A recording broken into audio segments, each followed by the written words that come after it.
Hi, today's lecture is going to be on description, and I've talked in some detail about describing things effectively throughout the last few weeks, so I'm going to cover this fairly briefly, but what I'd like to do today is a little reading. I'm going to read you some examples from some of my favorite short stories of really effective use of description as they coincide with the 5 basic rules of good description. You can read about these rules and some other examples in the description workshop link, but I'm going to give you some examples from some of my favorite texts and explain a little bit how they work.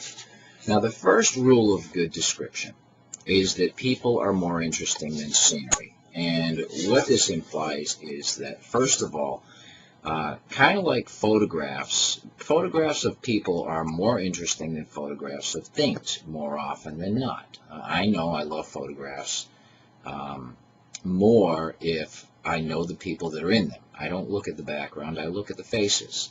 And description essentially works in a similar way in terms of a reader's interest. So my first example is from one of my all-time favorite stories called A Good Man is Hard to Find by Flannery O'Connor. And she begins this story in which this family goes on a trip, and well, maybe I won't tell you what happens at the end, but it's pretty tragic. They run into a character named the Misfit, who is an escaped convict. Now here's the beginning of the story, and I want you to just listen and pay attention to what's being described and what's not being described. The grandmother didn't want to go to Florida. She wanted to visit some of her connections in East Tennessee, and she was seizing every chance to change Bailey's mind. Bailey was the son she lived with, her only boy. He was sitting on the edge of his chair at the table, bent over the orange sports section of the journal. "Now look here, Bailey," she said. "See here, read this." And she stood with one hand on her thin hip and the other rattling the newspaper at his bald head. "Here this fellow that calls himself the Misfit is loose from the federal pen and headed toward Florida. And you read here what it says he did to these people. Just you read it. I wouldn't take my children in any direction with a criminal like that loose in it. I couldn't answer to my conscience if I did."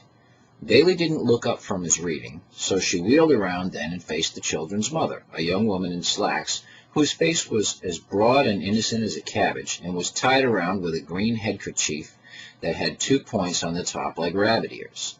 She was sitting on the sofa feeding the baby his apricots out of a jar. "The children have been to Florida before," the old lady said. "You all ought to take them somewhere else for a change, so they would see different parts of the world and be broad. They never have been to East Tennessee." The children's mother didn't seem to hear her, but the 8-year-old boy, John Wesley, a stocky child with glasses, said, "If you don't want to go to Florida, why don't you stay home?" He and the little girl, June Starr, were reading the funny papers on the floor. "She wouldn't stay home if she would be queen for a day," June Starr said, without raising her yellow head. "Yes, and what would you do if this fellow, the Misfit, caught you?" the grandmother asked. "I'd smack his face," John Wesley said. Okay, now here we have it. Essentially, this is the first 4 or 5 paragraphs of A Good Man is Hard to Find, and you'll notice that other than a couple of props, there is almost no attention paid whatsoever to the house, the furnishings, etc. Rather, O'Connor focuses entirely on the characters, what they look like, and the actions, and uses as well terrific dialogue. But it's important to note that as long as the characters are moving, as long as the characters are doing things, the story continues and the action draws the reader's interest. When we stop to describe inanimate objects, while sometimes that's necessary and sometimes it's important, and sometimes it can be done very well, it's generally less desirable than description of characters doing things. Anyway, the second rule is that forms of the verb to be are your enemy. And simply what this means is that when you have sentences that include the verb to be, is, are, was, and were, they tend to be far less active-oriented than sentences which use action verbs, of course. Here's an example of sentences written with action verbs that are really effective from Nathaniel Hawthorne's Young Goodman Brown. Now, in this story, essentially Goodman Brown is a Puritan character in a rural New England village confronted with the devil. And as he finds himself in the woods with the devil in this scene, essentially all hell breaks loose. So here are a few sentences for you to think about. The four blazing pines threw up a loftier flame, and obscurely discovered shapes and visages of horror on the smoky wreaths above the impious assembly. At the same moment, the fire on the rock shot redly forth and formed a glowing arch above its base, where now appeared a figure. With reverence be it spoken, the figure bore no slight similitude, both in garb and manner, to some grave divine of the New England churches. So here we have trees of flame and the image of the devil, apparently similar in visage to the Puritan preachers. Anyway, what we notice in this little excerpt here is that these sentences do not contain the verb to be, and certainly it's impossible to avoid it entirely, but if you pay attention to the verbs here, okay, discovered, through, shot forth, formed, these are all action verbs where there's a lot happening. They present a physicality that's absent. Take this slight revision, if you will, where I rearranged a couple of the sentences using the verb to be instead. The trees were ablaze, and a flame was shooting out of them that was filled with horrible images. The fire that was on the rock then became an arch over the altar and was glowing over it. Underneath, there was a figure who appeared inside, and who was similar in dress and manner to the religious leaders of Puritan New England. Now, obviously, this reconstruction is much weaker, but one of the reasons why is because I've constructed sentences that use the verb to be. These are passive voice sentences generally, in that the verbs do not take any action, or they do not produce any action for the reader to observe and be involved with. This tends to slow down the pace of the reading, to weaken the imagery of the text. We can see things in action. We don't know about their states of being. The verb to be literally is simply a statement of existence. It's another one of those words that carries no actual meaning. If we say to ourselves, he is, that is a complete sentence, you know, subject and verb. We don't know anything about him. We don't know what he is. We don't know how he is. We don't know what he's doing. He just is. Literally, he exists. But we gain nothing in terms of understanding this character. Using action verbs helps us resolve that problem. Now, the third rule, lead with your biggest gun, is an essential rule, and I'm going to bring you to, for this one, probably the most famous opening line in the history of fiction. Maybe you've read it, maybe you haven't. As Gregor Samsa awoke one morning from uneasy dreams, he found himself transformed in his bed into a giant insect. Now, I can't imagine a bigger gun than this one right here from Franz Kafka's The Metamorphosis. This is probably the most famous line in all of fiction writing. Think about how it sets the tone for the reader. Guy wakes up, has a bad dream, and then he's awake, and he's a bug. How bad could that dream have been compared to this?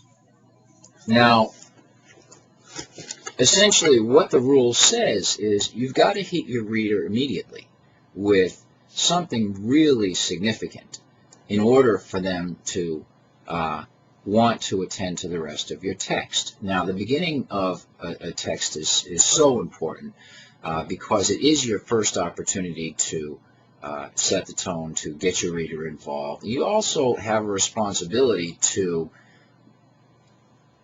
Guide your reader into your text. Give them whatever's necessary in order for them to understand what's happening. Well, in this case, there's not much more that needs to be said, as we understand the story to follow is all about this change in Gregor Samsa. Okay? Whether you read it literally or figuratively, the story works both ways, which is brilliant. But the first line, Gregor is transformed into a giant insect. That's a big gun. Now, rule number 4 is, if you have to describe in a list form, if you've got to describe or lay out a number of details, do so only as a last resort, only when it's absolutely necessary. And I'm going to turn to the metamorphosis again for an example of this being done very effectively. Now, as the story moves from the first line, we get this description of Gregor's character. He was lying on his hard, as it were, armor-plated back, and when he lifted his head a little, he could see his dome-like brown belly divided into stiff arched segments, on top of which the bed quilt could hardly keep in position and was about to slide off completely. His numerous legs, which were pitifully thin compared to the rest of his bulk, waved helplessly before his eyes.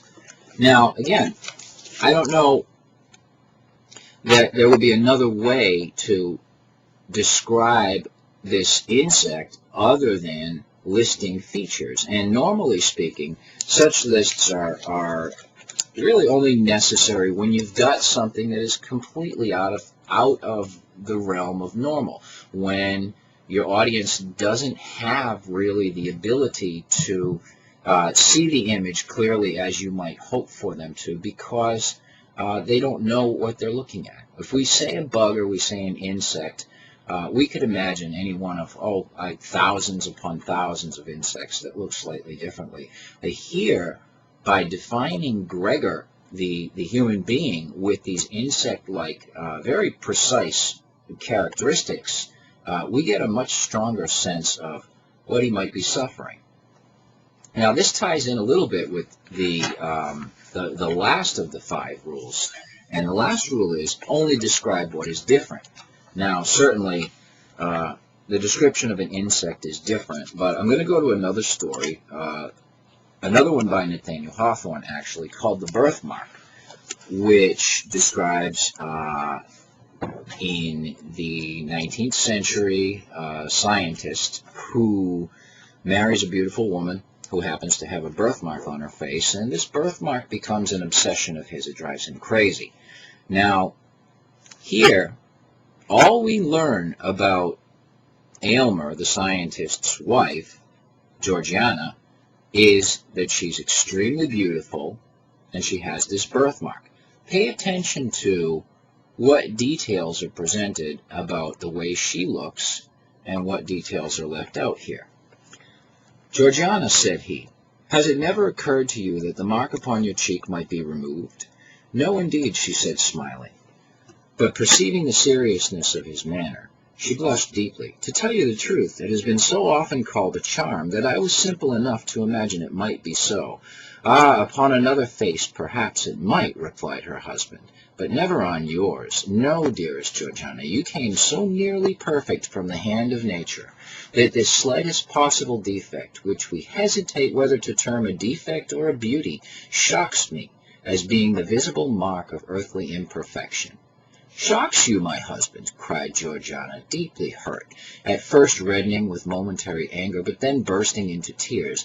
"Then why did you take me from my mother's side? You cannot love what shocks you." To explain this conversation, it must be mentioned that in the center of Georgiana's left cheek there was a singular mark, deeply interwoven, as it were, with the texture and substance of her face. In the usual state of her complexion, a healthy though delicate bloom, the mark wore a tint of deeper crimson, which imperfectly defined its shape amidst the surrounding rosiness. When she blushed, it gradually became more indistinct, and finally vanished amid the triumphant rush of blood that bathed the whole cheek with its brilliant glow. But if any shifting motion caused her to turn pale, there was the mark again, a crimson stain upon the snow, in what Aylmer sometimes deemed an almost fearful distinctness. Its shape bore not a little similarity to the human hand, though of the smallest pygmy size. Georgiana's lovers were wont to say that some fairy at her birth hour had laid her tiny hand upon the infant's cheek, and left this impressed there in token of the magic endowments that were to give her such sway over all hearts. Many a desperate swain would have risked life for the privilege of pressing his lips to the mysterious hand. Now, here, in half a page of text, we've got almost the entire thing dedicated to the birthmark on her cheek. All we know is that she's beautiful, that she's got a fair complexion, rosy cheeks. Pretty bland details about Georgiana. But those are not important things. We all are allowed here to imagine our beautiful woman. And the different thing is the birthmark. And so that's the thing that gets the attention of description. And this is something that you should all pay attention to. When you don't need to describe things because they're normal, they are opportunities for you to provide your audience with just a foundation so that they can fill in the important details from their own images in their own lives. And when you need to describe something because it's important, because it's different, that's where you do your description.